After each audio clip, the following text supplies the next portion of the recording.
जय माता दी दोस्तों। व्रत में क्या क्या करना चाहिए? 5 काम के बिना अधूरी है नवरात्रि। नहीं मिलेगा माँ दुर्गा का आशीर्वाद, व्रत भी हो जाएगा निष्फल। आइए जानते हैं ऐसा क्या क्या करना चाहिए जिससे हमारी पूजा सफल हो जाए।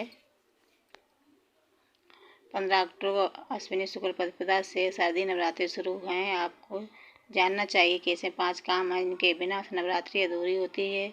जानते हैं कि शारदीय नवरात्रि में कौन से 5 काम करने चाहिए जिसके माँ दुर्गा प्रसन्न हो और व्रत पूजा भी सफल हो जाए। आप नवरात्रि का व्रत रखते हैं तो आपको पूजा से पूर्व माँ दुर्गा का आह्वान करना चाहिए। देवी पुराण के अनुसार माँ भगवती की पूजा से पहले कलश स्थापना जरूरी है। नवरात्रि में हवन का भी महत्व है, इसके बिना पूजा पूर्ण नहीं मानी जाती है।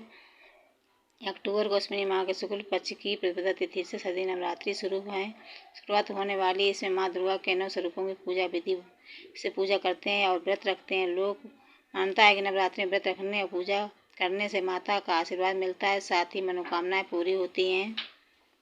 लेकिन आपको जानना चाहिए कि इसमें 5 काम हैं जिनके बिना नवरात्रि अधूरी है। माँ दुर्गा का आशीर्वाद प्राप्त नहीं हो सकता, न ही आपका किया गया व्रत फलित होगा। काशी की ज्योतिषाचार्य चक्रामणि पढ़ी की भट्ट से जानते हैं कि शारदीय नवरात्रि में कौन से 5 काम करने चाहिए जिससे माँ दुर्गा प्रसन्न हो और व्रत पूजा भी सफल हो जाए।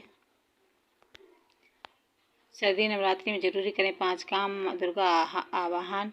धार्मिक मान्यताओं के अनुसार माँ दुर्गा नवरात्रि के प्रथम दिन कैलाश से अपने वाहन पर सवार होकर परिवार के साथ धरती पर आती हैं। यदि आप नवरात्रि व्रत रखते हैं तो आपको पूजा से पूर्ण करनी चाहिए। सारे काम उनका स्वागत करना चाहिए, आह्वान करना चाहिए, अर्थात किसी विशेष सिद्धि उद्देश्य से माता रानी को अपने यहाँ बुला रहे हैं तो उनको आने का निमंत्रण दे रहे हैं। कहा जाता है कि बिना निमंत्रण के किसी भी घर कोई नहीं जाता है।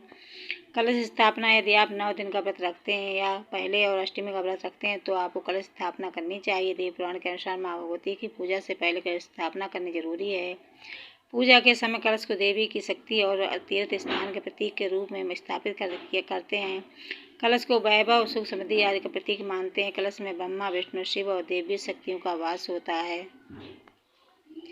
कन्या पूजन के बिना नवरात्रि अपूर्ण मानी जाती है। दुर्गा अष्टमी और महानवमी के दिन कन्या पूजन करते हैं। कन्याओं को माता दुर्गा का स्वरूप मानते हैं। इस वजह से नवरात्रि में 1 से लेकर 9 कन्याओं की पूजा करते हैं। इससे 2 साल से 10 साल तक की कन्याओं को शामिल करते हैं। कन्या पूजन करने से सभी प्रकार के सुख, वैभव, सुख, समृद्धि प्राप्त होती है। नवरात्रि में हवन का भी महत्व है, इसके बिना पूजा पूर्ण नहीं होती है। हवन के समय आप जिन सामग्री से आहुति देते हैं वो नवग्रह, देवी और देवताओं को प्राप्त होते हैं। इससे प्रसन्न होकर वे अपने उद्देश्य की पूर्ति सहायता होते हैं। हवन करने से मानसिकता शांति और सकारात्मक ऊर्जा प्राप्त होती है। अगर आप खुद का घर बनाना चाहते हैं तो घर का सपना पूरा करने के लिए नवरात्रि पर मिट्टी का छोटा सा घर बनाकर पूजा स्थल में रखें। इसको उपाय को करने से आपकी मनोकामना पूर्ण होगी। दोस्तों तो और ऐसी जानकारी पाने के लिए मेरे चैनल को लाइक, शेयर, सब्सक्राइब करें। धन्यवाद दोस्तों। अब मिलेंगे अगले वीडियो में, तब तक के लिए राम राम। जय श्री कृष्णा। जय माता दी।